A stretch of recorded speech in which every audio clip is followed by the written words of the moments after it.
എൻ്റെ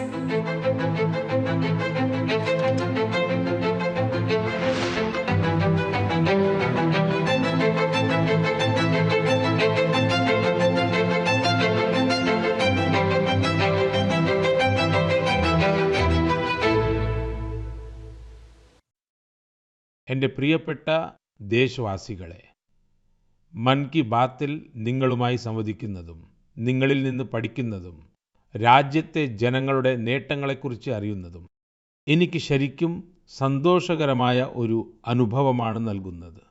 നമ്മുടെ കാര്യങ്ങൾ പരസ്പരം പങ്കുവെച്ചും നമ്മുടെ മൻ കി ബാത്ത് പറഞ്ഞുകൊണ്ടും ഈ പരിപാടി 125 എപ്പിസോഡുകൾ പൂർത്തിയാക്കിയത് നമ്മൾ അറിഞ്ഞതേയില്ല. ഇന്ന് ഈ പരിപാടിയുടെ 126ാമത്തെ എപ്പിസോഡാണ്. ഇന്നത്തെ ദിവസത്തിന് ചില പ്രത്യേകതകൾ കൂടിയുണ്ട്. ഇന്ന് ഭാരതത്തിൻ്റെ 2 മഹത് വ്യക്തിത്വങ്ങളുടെ ജന്മദിനമാണ്.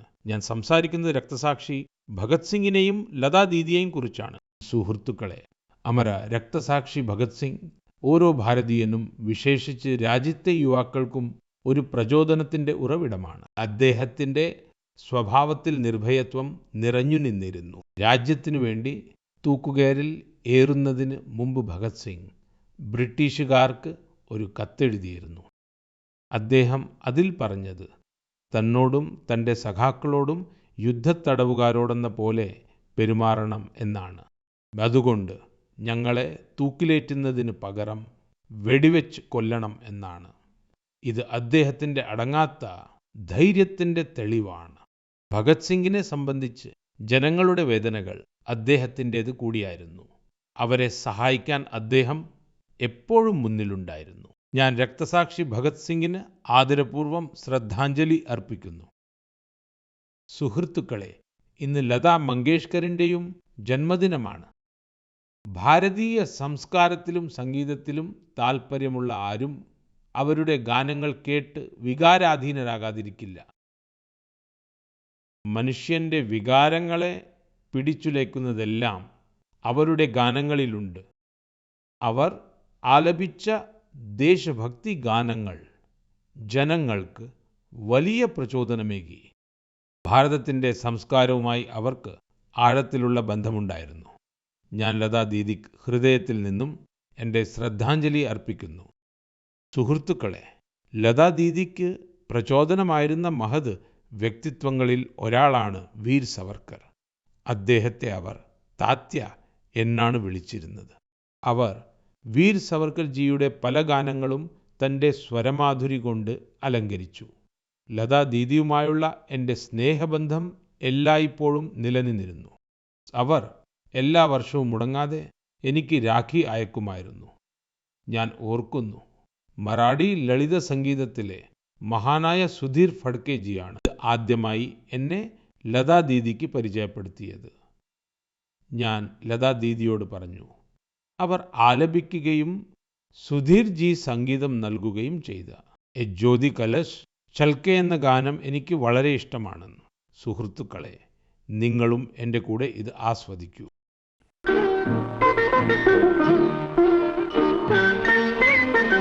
ജ്യോതി കലശ് ചൽക്കെ, ജ്യോതി കലശ് ചൽക്കെ, ജ്യോതി കലശ് ചൽക്കെ, ജ്യോതി കലശ് ചൽക്കെ. वे गुलाबी लाल सुनहरे रंग दल बादल के, ज्योति कलश छलके. എൻ്റെ പ്രിയപ്പെട്ട ദേശവാസികളെ, നവരാത്രിയുടെ ഈ വേളയിൽ നമ്മൾ ശക്തിയെ ആരാധിക്കുന്നു. നമ്മൾ സ്ത്രീശക്തിയെ ആഘോഷിക്കുന്നു. ബിസിനസ് മുതൽ സ്പോർട്സ് വരെയും വിദ്യാഭ്യാസം മുതൽ സയൻസ് വരെയും നിങ്ങൾ ഏത് മേഖല എടുത്താലും രാജ്യത്തിൻ്റെ പുത്രിമാർ എല്ലായിടത്തും തങ്ങളുടെ വിജയക്കൊടി പാറിക്കുന്നത് കാണാനാകും. ഇന്ന് അവർ സങ്കല്പിക്കാൻ പോലും പ്രയാസമുള്ള വെല്ലുവിളികളെയും മറികടക്കുകയാണ്. ഞാൻ നിങ്ങളോട് ഒരു ചോദ്യം ചോദിക്കട്ടെ. നിങ്ങൾക്ക് കടലിൽ തുടർച്ചയായി 8 മാസം താമസിക്കാൻ കഴിയുമോ? കടലിലെ കാറ്റിൻ്റെ വേഗതയിൽ മുന്നോട്ട് സഞ്ചരിക്കുന്ന ഒരു ചെറിയ പായ്വഞ്ചിയിൽ 50,000 കിലോമീറ്റർ യാത്ര ചെയ്യാൻ കഴിയുമോ? അതും കടലിലെ കാലാവസ്ഥ എപ്പോൾ വേണമെങ്കിലും മോശമാകുന്ന ഒരു സാഹചര്യത്തിൽ. ഇങ്ങനെ ചെയ്യുന്നതിന് മുമ്പ് നിങ്ങൾ 1000 തവണ ചിന്തിക്കും. എന്നാൽ ഇന്ത്യൻ നാവികസേനയിലെ ധീരരായ 2 ഓഫീസർമാർ നാവിക സാഗർ പരിക്രമയുടെ സമയത്ത് ഇത് ചെയ്ത് കാണിച്ചു. എന്താണ് ധൈര്യമെന്നും ദൃഢനിശ്ചയമെന്നും അവർ കാണിച്ചു തന്നിരിക്കുന്നു. ഇന്ന് ഞാൻ മൻ കി ബാത്തിലെ ശ്രോതാക്കൾക്ക് ധീരരായ ഈ 2 ഓഫീസർമാരെ പരിചയപ്പെടുത്താൻ ആഗ്രഹിക്കുന്നു. ഒരാൾ ലഫ്റ്റനന്റ് കമാൻഡർ ദിൽനയും രണ്ടാമത്തെയാൾ ലഫ്റ്റനന്റ് കമാൻഡർ രൂപയുമാണ്. ഈ 2 ഓഫീസർമാരും നമ്മോടൊപ്പം ഫോൺ ലൈനിലുണ്ട്. ഹലോ. Hello sir. നമസ്കാരം. നമസ്കാരം സർ. അപ്പോൾ എന്നോടൊപ്പം ലഫ്റ്റനന്റ് കമാൻഡർ ദില്ലയും ലഫ്റ്റനന്റ് കമാൻഡർ രൂപയുണ്ട്. രണ്ടുപേരും ഒരുമിച്ചാണോ? അതെ സർ, രണ്ടുപേരുമുണ്ട്. ശരി. നിങ്ങൾ രണ്ടുപേർക്കും നമസ്കാരം. വണക്കം. വണക്കം സർ. നമസ്കാരം സർ. ശരി, ആദ്യം തന്നെ രാജ്യത്തെ ജനങ്ങൾക്ക് നിങ്ങളെ രണ്ടുപേരെയും കുറിച്ച് കേൾക്കാൻ ആഗ്രഹമുണ്ട്. നിങ്ങൾ പറയൂ. സർ, ഞാൻ ലഫ്റ്റനന്റ് കമാൻഡർ ദിൽനയാണ്. ഞാൻ ഇന്ത്യൻ നേവിയിലെ ലോജിസ്റ്റിക്സ് കാഡറിലാണ്. സർ, ഞാൻ 2014 നേവിയിൽ കമ്മീഷൻ ചെയ്യപ്പെട്ടത്. ഞാൻ കേരളത്തിൽ കോഴിക്കോട് നിന്നാണ്. സർ, എൻ്റെ അച്ഛൻ ആർമിയിലായിരുന്നു. അമ്മ വീട്ടമ്മയാണ്. എൻ്റെ ഭർത്താവും ഇന്ത്യൻ നേവിയിൽ ഓഫീസറാണ്. സർ, എൻ്റെ സഹോദരി NCCയിലാണ് ജോലി ചെയ്യുന്നത്. ജയ് ഹിന്ദ് സർ. ഞാൻ ലഫ്റ്റനന്റ് കമാൻഡർ രൂപയാണ്. ഞാൻ 2017 നേവിയിലെ നേവൽ ആർമമെന്റ് ഇൻസ്പെക്ഷൻ കാഡറിൽ ജോയിൻ ചെയ്തത്. എൻ്റെ അച്ഛൻ തമിഴ്നാട്ടിൽ നിന്നും എൻ്റെ അമ്മ പോണ്ടിച്ചേരിയിൽ നിന്നുമാണ്. എൻ്റെ അച്ഛൻ എയർഫോഴ്സിലായിരുന്നു സർ. സത്യത്തിൽ ഡിഫൻസിൽ ചേരാൻ എനിക്ക് പ്രചോദനം ലഭിച്ചത് അദ്ദേഹത്തിൽ നിന്നാണ്. എൻ്റെ അമ്മ ഒരു വീട്ടമ്മയായിരുന്നു. കൊള്ളാം. ദിൽന രൂപ, നിങ്ങളുടെ ഈ സാഗർ പരിക്രമയിലെ അനുഭവത്തെക്കുറിച്ച് അറിയാൻ രാജ്യത്തിന് ആഗ്രഹമുണ്ട്. ഇതൊരു എളുപ്പമുള്ള കാര്യമല്ലെന്ന് എനിക്ക് ഉറപ്പുണ്ട്. ഒരുപാട് പ്രതിസന്ധികളും ബുദ്ധിമുട്ടുകളും നിങ്ങൾക്ക് തരണം ചെയ്യേണ്ടി വന്നിട്ടുണ്ടാവാം. അതെ സർ. സർ, ജീവിതത്തിൽ ഒരിക്കൽ മാത്രം ലഭിക്കുന്ന നമ്മുടെ ജീവിതം തന്നെ മാറ്റിമറിക്കുന്ന ചില അവസരങ്ങൾ നമുക്ക് കൈവരും. ഈ സർക്കം നാവിഗേഷൻ ഞങ്ങൾക്ക് അത്തരത്തിലുള്ള ഒരു ഓപ്പർച്യൂണിറ്റി ആയിരുന്നു. അത് ഇന്ത്യൻ നേവിയും ഇന്ത്യൻ ഗവൺമെന്റുമാണ് ഞങ്ങൾക്ക് നൽകിയത്. ഈ എക്സ്പെഡിഷനിൽ ഞങ്ങൾ ഏകദേശം 47,500 കിലോമീറ്റർ സെയിൽ ചെയ്തു സർ. 2024 ഗോവയിൽ നിന്ന് യാത്ര തിരിച്ചു. ഞങ്ങൾ 2025 മെയ് 29 തിരിച്ചെത്തി. ഈ എക്സ്പെഡിഷൻ പൂർത്തിയാക്കാൻ ഞങ്ങൾക്ക് 238 ദിവസം വേണ്ടി വന്നു സർ. ഈ 238 ദിവസവും ഞങ്ങൾ 2 പേർ മാത്രമായിരുന്നു സർ ഈ ബോട്ടിൽ. ഈ എക്സ്പെഡിഷനു വേണ്ടി ഞങ്ങൾ 3 വർഷം തയ്യാറെടുത്തു. നാവിഗേഷൻ മുതൽ കമ്മ്യൂണിക്കേഷൻ, എമർജൻസി ഡിവൈസുകൾ എങ്ങനെ പ്രവർത്തിപ്പിക്കണം, ഡൈവിംഗ് എങ്ങനെ ചെയ്യണം, ബോട്ടിൽ എന്തെങ്കിലും തരത്തിലുള്ള എമർജൻസി, ഉദാഹരണത്തിന് മെഡിക്കൽ എമർജൻസി ഉണ്ടായാൽ അതെങ്ങനെ കൈകാര്യം ചെയ്യണം, ഇതിനെക്കുറിച്ചെല്ലാം ഇന്ത്യൻ നേവി ഞങ്ങൾക്ക് ട്രെയിനിങ് നൽകി സർ. ഈ യാത്രയിലെ ഏറ്റവും അവിസ്മരണീയമായ നിമിഷം ഞങ്ങൾ ഇന്ത്യയുടെ പതാക പോയിന്റ് നെമോയിൽ ഉയർത്തിയതാണ് സർ. പോയിന്റ് നെമോ ലോകത്തിലെ ഏറ്റവും ഒറ്റപ്പെട്ട സ്ഥലമാണ് സർ. അവിടെ നിന്ന് ഏറ്റവും അടുത്തുള്ള മനുഷ്യവാസമുള്ള സ്ഥലം ഇന്റർനാഷണൽ സ്പേസ് സ്റ്റേഷനാണ്. അവിടെ ഒരു സെയിൽ ബോട്ടിൽ എത്തുന്ന ആദ്യ ഇന്ത്യക്കാരും ആദ്യ ഏഷ്യക്കാരും ലോകത്തിലെ തന്നെ ആദ്യത്തെ മനുഷ്യരും ഇപ്പോൾ ഞങ്ങളാണ് സർ. ഇത് നമുക്ക് അഭിമാനിക്കാവുന്ന ഒരു കാര്യമാണ്. ഗംഭീരം. നിങ്ങൾക്ക് എൻ്റെ ഹൃദയം നിറഞ്ഞ അഭിനന്ദനങ്ങൾ. Thank you sir. നിങ്ങളുടെ സഹയാത്രികയ്ക്ക് എന്തെങ്കിലും പറയാനുണ്ടാവുമല്ലോ? സർ, എനിക്ക് പറയാനുള്ളത് ഈ സെയിൽ ബോട്ടിൽ ലോകം ചുറ്റിയവരുടെ എണ്ണം മൗണ്ട് എവറസ്റ്റ് കീഴടക്കിയവരുടെ എണ്ണത്തേക്കാൾ വളരെ കുറവാണ്. സത്യത്തിൽ സെയിൽ ബോട്ടിൽ തനിച്ച് ലോകം ചുറ്റുന്നവരുടെ എണ്ണം ബഹിരാകാശത്ത് പോയവരുടെ എണ്ണത്തേക്കാളും വളരെ കുറവാണ്. കൊള്ളാം. ഇത്രയും സങ്കീർണമായ ഒരു യാത്രയ്ക്ക് നല്ല ടീം വർക്ക് ആവശ്യമാണ്. അവിടെ ടീമിൽ നിങ്ങൾ 2 ഓഫീസർമാർ മാത്രമാണ് ഉണ്ടായിരുന്നത്. നിങ്ങളെങ്ങനെയാണ് ഇത് കൈകാര്യം ചെയ്തത്? അതെ സർ, ഇങ്ങനെ ഒരു യാത്രയ്ക്ക് ഞങ്ങൾ 2 പേരും ഒരുമിച്ച് കഠിനാധ്വാനം ചെയ്യേണ്ടതുണ്ടായിരുന്നു. ലഫ്റ്റനന്റ് കമാൻഡർ ദിൽന പറഞ്ഞതുപോലെ ഇത് നേടാനായി ഞങ്ങൾ 2 പേർ മാത്രമേ ഉണ്ടായിരുന്നുള്ളൂ. ഞങ്ങൾ തന്നെയായിരുന്നു ബോട്ട് റിപ്പയർമാരും എഞ്ചിൻ മെക്കാനിക്കുകളും സെയിൽ മേക്കറും മെഡിക്കൽ അസിസ്റ്റന്റും കുക്കും ക്ലീനറും ഡൈവറും നാവിഗേറ്ററും അങ്ങനെല്ലാം. എല്ലാം ഒരേ സമയം ഞങ്ങൾക്ക് ആകേണ്ടി വന്നു. ഇത് നേടാൻ ഞങ്ങളെ സഹായിച്ചതിൽ ഇന്ത്യൻ നേവിക്ക് വലിയൊരു പങ്കുണ്ട്. ഞങ്ങൾക്ക് എല്ലാത്തരം പരിശീലനവും അവർ നൽകിയിട്ടുണ്ട്. ഈ സത്യത്തിൽ സർ, ഞങ്ങൾ 4 വർഷമായി ഒരുമിച്ചാണ് സെയിൽ ചെയ്യുന്നത്. അതുകൊണ്ട് പരസ്പരം കഴിവുകളും കുറവുകളും ഞങ്ങൾക്ക് നന്നായി അറിയാം. അതുകൊണ്ട് ഞങ്ങൾ എല്ലാവരോടും പറയാറുണ്ട്, ഞങ്ങളുടെ ബോട്ടിൽ ഒരിക്കലും പരാജയപ്പെടാത്ത ഒരു ഉപകരണം ഉണ്ടായിരുന്നു. അത് ഞങ്ങളുടെ രണ്ടുപേരുടെയും ടീം വർക്ക് ആയിരുന്നുവെന്ന്. കാലാവസ്ഥ മോശമാകുമ്പോൾ, അതായത് ഈ സമുദ്ര ലോകത്ത് കാലാവസ്ഥ എപ്പോഴാണ് മാറുന്നതെന്ന് പറയാൻ സാധിക്കില്ലല്ലോ. അപ്പോൾ അത്തരം സാഹചര്യങ്ങളെ നിങ്ങൾ എങ്ങനെയാണ് നേരിട്ടിരുന്നത്?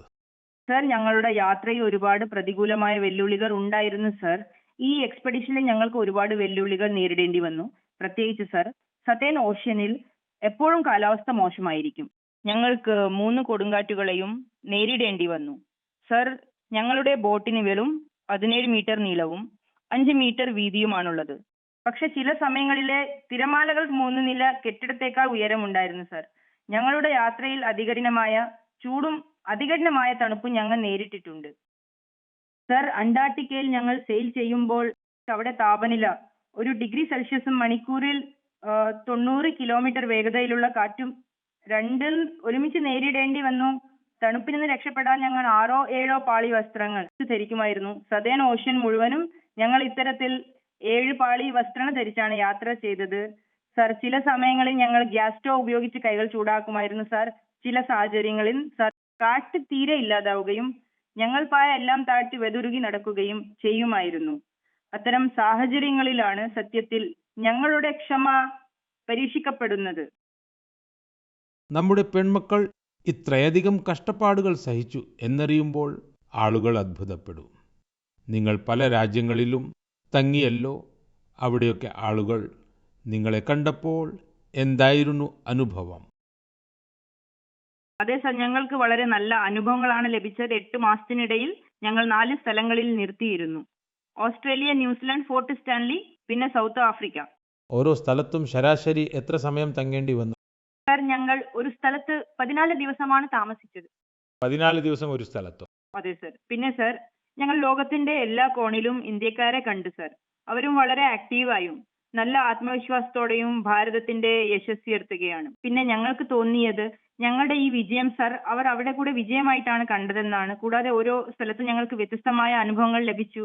ഉദാഹരണത്തിന് ഓസ്ട്രേലിയയിൽ വെസ്റ്റേൺ ഓസ്ട്രേലിയൻ പാർലമെന്റിന്റെ സ്പീക്കർ ഞങ്ങളെ വിളിച്ചു. അദ്ദേഹം ഞങ്ങളെ ഒരുപാട് പ്രോത്സാഹിപ്പിച്ചു സർ. പിന്നെ എപ്പോഴും ഇങ്ങനെയുള്ള കാര്യങ്ങൾ നടക്കുമ്പോൾ സർ, ഞങ്ങൾക്ക് ഒരുപാട് അഭിമാനം തോന്നിയിരുന്നു. പിന്നെ ന്യൂസിലൻഡിൽ പോയപ്പോൾ അവിടുത്തെ മാവോരി ജനത ഞങ്ങളെ സ്വാഗതം ചെയ്തു. കൂടാതെ നമ്മുടെ ഭാരതീയ സംസ്കാരത്തോട് അവർ വലിയ ബഹുമാനം കാണിച്ചു സർ.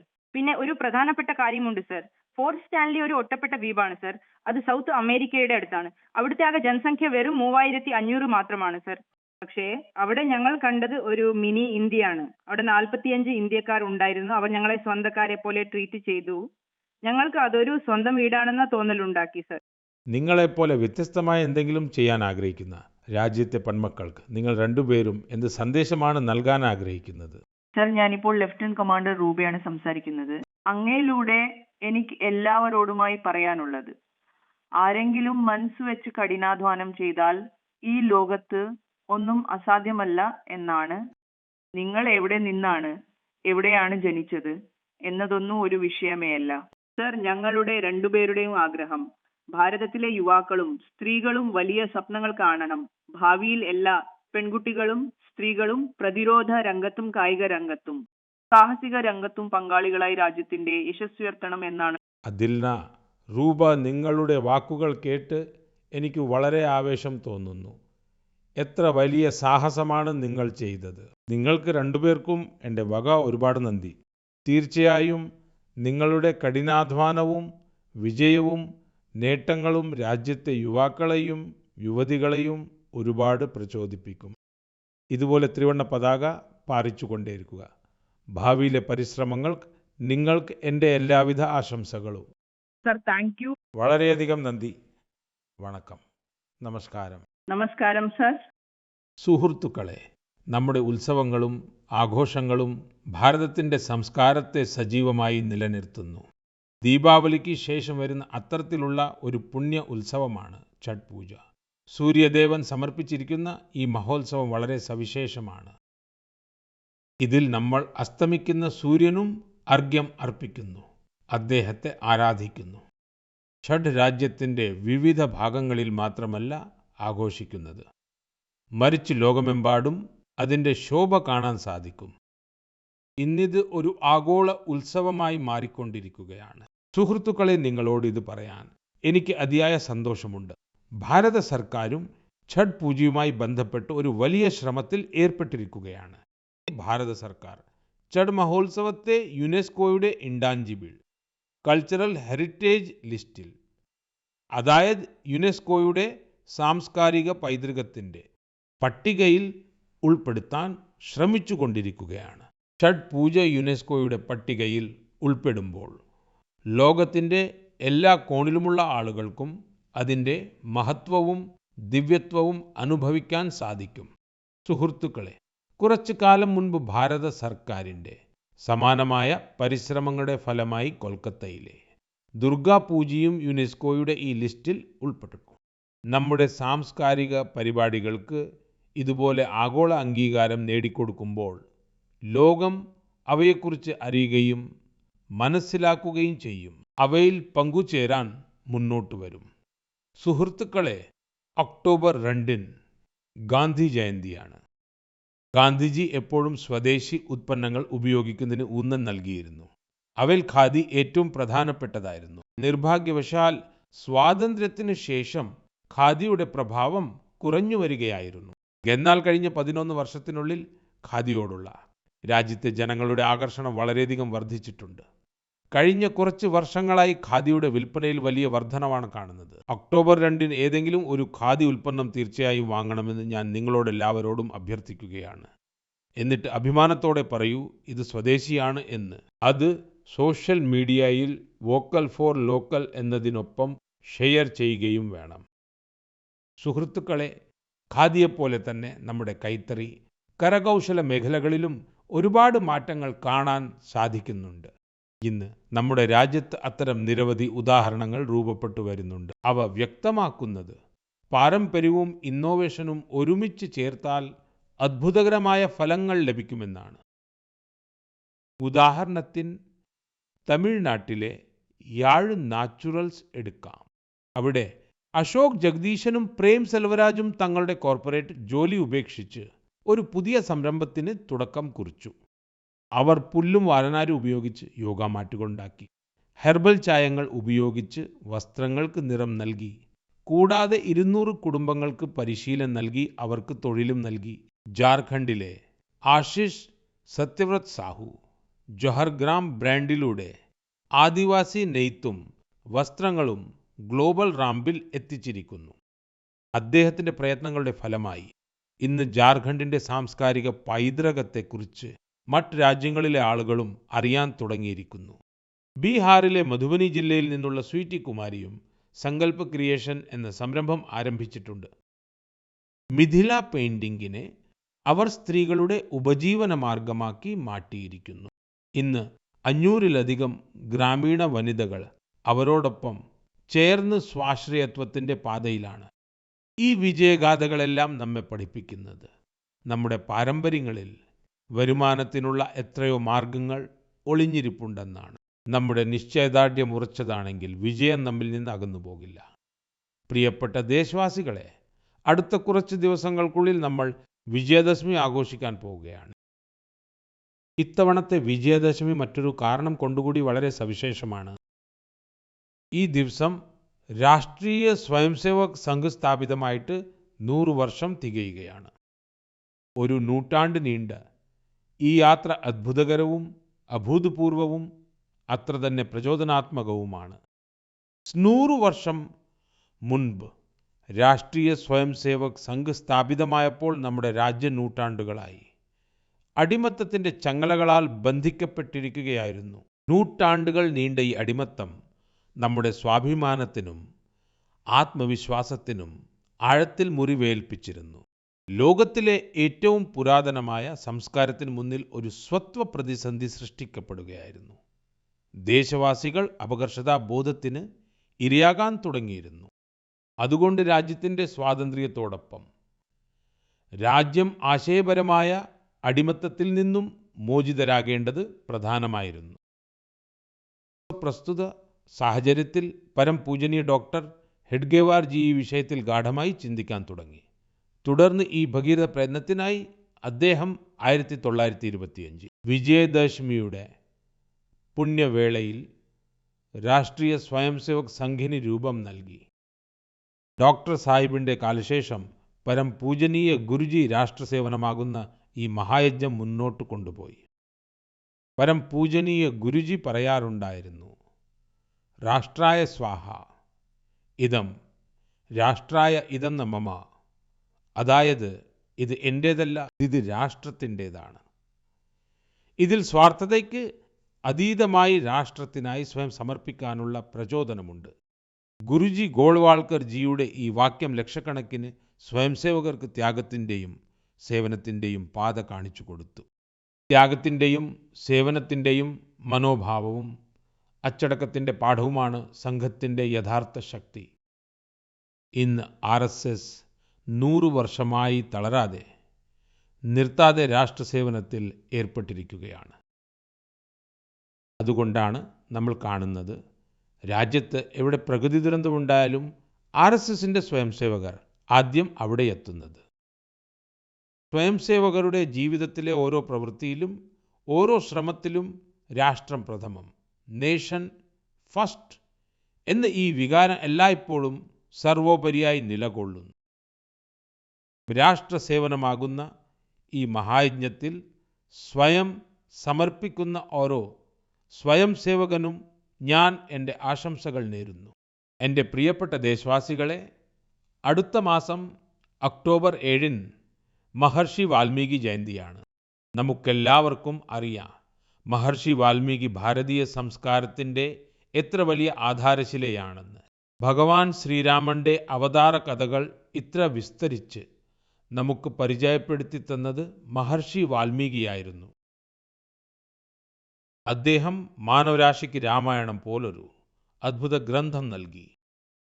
സുഹൃത്തുക്കളെ, രാമായണത്തിന് ഈ സ്വാധീനമുണ്ടായത് അതിലടങ്ങിയിരിക്കുന്ന ഭഗവാൻ ശ്രീരാമന്റെ ആദർശങ്ങളും മൂല്യങ്ങളും കാരണമാണ്. ഭഗവാൻ ശ്രീരാമൻ സേവനം, രമ്യത, കരുണ എന്നിവയാൽ എല്ലാവരെയും ചേർത്ത് പിടിച്ചു.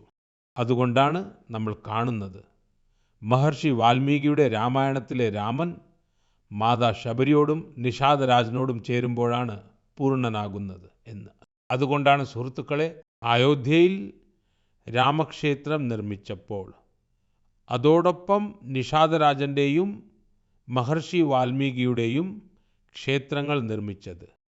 എനിക്ക് നിങ്ങളോട് അഭ്യർത്ഥിക്കാനുള്ളത്, നിങ്ങളും അയോധ്യയിൽ രാംലല്ലയെ ദർശിക്കാൻ പോകുമ്പോൾ മഹർഷി വാൽമീകിയുടെയും നിഷാദരാജൻ്റെയും ക്ഷേത്രങ്ങളിൽ തീർച്ചയായും ദർശനം നടത്തണം. എൻ്റെ പ്രിയപ്പെട്ട ദേശവാസികളെ, കല, സാഹിത്യം, സംസ്കാരം എന്നിവയുടെ ഏറ്റവും വലിയ പ്രത്യേകത എന്തെന്നാൽ അവ ഏതെങ്കിലും ഒരു പരിധിക്കുള്ളിൽ ഒതുങ്ങി നിൽക്കുന്നില്ല എന്നതാണ്.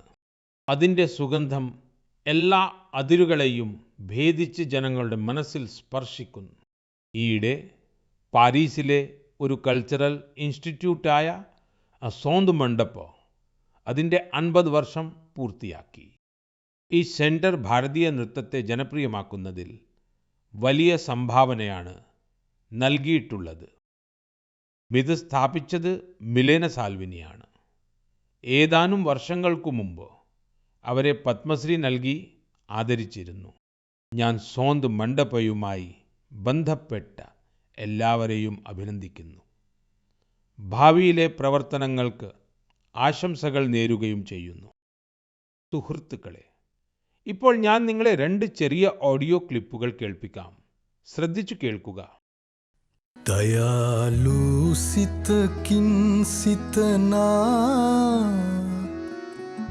മിനിഹ കൗരുന്ദോ മസബന്ദേ മിനിഹ മിനിഹ ഗന സൊന്ദിനേ നേനു വെദോ ബിന്ദ കുദുസിതുവേ ദയാലു സിതകിൻ സിതനാ മിനിഹ കൗരുന്ദോ മസബന്ദേ മിനിഹ മിനിഹ ഗന സൊന്ദിനേ.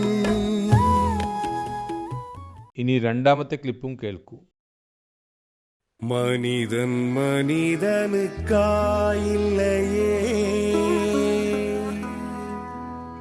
மற்றதுதான் இங்கு கவலைப்படும்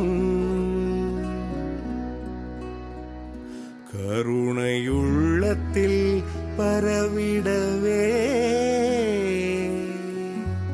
அன்பு செய்வாய் நீ என் தோழா. மனிதன் மனிதனுக்காயில்லையே, மற்றதுதான் இங்கு கவலைப்படும் കരുണയുള്ളത്തിൽ പരവിടവേ. സുഹൃത്തുക്കളെ, ഭൂപൻ ഹസാരികയുടെ ഗാനങ്ങളിലൂടെ ലോകമെമ്പാടുമുള്ള വിവിധ രാജ്യങ്ങൾ എങ്ങനെ പരസ്പരം ബന്ധിക്കപ്പെടുന്നു എന്നതിൻ്റെ സാക്ഷ്യമാണ് യഥാർത്ഥത്തിൽ ശ്രീലങ്കയിൽ വളരെ പ്രശംസനീയമായ ഒരു ശ്രമം നടന്നിട്ടുണ്ട്. അതിൽ ഭൂപൻ ദായുടെ പ്രശസ്തമായ ഗാനം മനുഹേ മനുഹാർ ബാബേ ശ്രീലങ്കൻ കലാകാരന്മാർ സിംഹളയിലേക്കും തമിഴിലേക്കും വിവർത്തനം ചെയ്തിരിക്കുന്നു. അതിൻ്റെ ഓഡിയോ ആണ് ഞാൻ നിങ്ങളെ കേൾപ്പിച്ചത്. കുറച്ച് ദിവസങ്ങൾക്ക് മുൻപ് എനിക്ക് അസമിൽ അദ്ദേഹത്തിൻ്റെ ജന്മശതാബ്ദി ആഘോഷങ്ങളിൽ പങ്കെടുക്കാൻ ഭാഗ്യമുണ്ടായി. അത് തീർച്ചയായും വളരെ അവിസ്മരണീയമായ ഒരു പരിപാടിയായിരുന്നു. സുഹൃത്തുക്കളെ, ഇന്ന് അസം ഭൂപൻ ഹസാരികയുടെ ജന്മശതാബ്ദി ആഘോഷിക്കുമ്പോൾ തന്നെ കുറച്ച് ദിവസങ്ങൾക്ക് മുൻപ് ഒരു ദുഃഖകരമായ സംഭവം കൂടിയുണ്ടായി. സുബീൻ ഗാർഗിൻ്റെ അകാല വിയോഗം, അതിൽ അവിടുത്തെ ജനങ്ങൾ അതീവ ദുഃഖത്തിലാണ്. സുബീൻ ഗാർഗ് ഒരു പ്രശസ്ത ഗായകനായിരുന്നു. അദ്ദേഹം രാജ്യമെമ്പാടും തൻ്റേതായ വ്യക്തിമുദ്ര പതിപ്പിച്ചു. ആസാമിൻ്റെ സംസ്കാരത്തോട് അദ്ദേഹത്തിന് വളരെ ആഴത്തിലുള്ള ബന്ധമുണ്ടായിരുന്നു.